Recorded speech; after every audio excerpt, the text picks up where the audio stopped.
As real estate investors, we've got a myriad of options to consider. Everything from our preferred property types and markets to how we structure ownership and source capital. When it comes to how most investors think about risk and return, however, our strategies tend to fall into one of four categories: core, core plus, value add, and opportunistic. These categories form a widely accepted and understood framework for classifying real estate investments by their risk-return profile. Let's consider each category in the risk-return spectrum. Core is the least risky investment strategy, although it tends to have the lowest returns. These are Class A properties in excellent condition and located in the best markets. They consistently operate at stabilized occupancy and always achieve market rents. Core can be applied to any property type, both those leased to individuals and businesses. For the latter group of tenants, they're typically nationally known companies with strong credit ratings and long-term leases.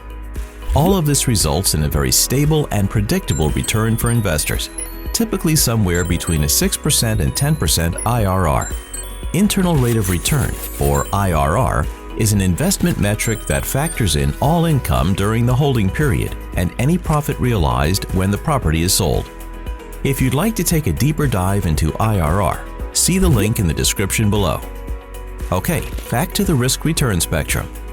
If you're looking for greater returns and you're willing to take on a little more risk, Core Plus might be the right strategy for you. Core Plus is slightly inferior to Core, at least concerning characteristics such as occupancy, tenancy, and condition of the improvements. The basic strategy here is that you buy a Core Plus property with the intention of turning it into a Core property. Accomplishing this might entail some combination of minor repairs and upgrades, better quality tenants, stabilized occupancy at market rents, and management efficiencies. The property will not only benefit from greater income during the holding period, but it will also likely trade at a lower cap rate at reversion. This tends to give Core Plus a boost, typically putting IRR at somewhere between 8% and 12%. If you still want higher returns and are willing to take on more risk, value-add properties may be an option for you. In some ways, value-add copies the techniques used for Core Plus. What's different is the amount of work required. Value-add properties tend to be in worse condition and less professionally managed. When compared with newer properties in the market, they feel outdated, lacking in the finishes and amenities that tenants have come to expect. As a result, occupancy rates may be well below stabilized levels, and the units that are leased fail to achieve market rents. Value-add investors acquire these properties, ideally at below replacement cost, and implement a detailed plan for repairs, renovations, and upgrades. This tends to reposition the property in the market, giving it back its competitive edge. It's then leased back up to stabilized occupancy at market rents that are comparable to Core Plus or maybe even Core properties. This implies a much greater sale price at reversion.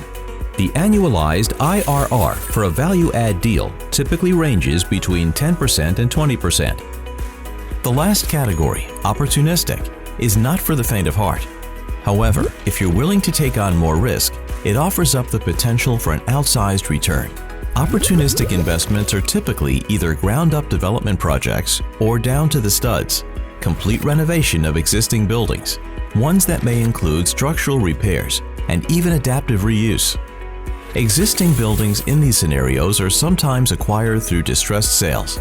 There are typically few, if any, tenants in place at acquisition. This means you're not likely to see any returns early on, maybe not even the first couple of years.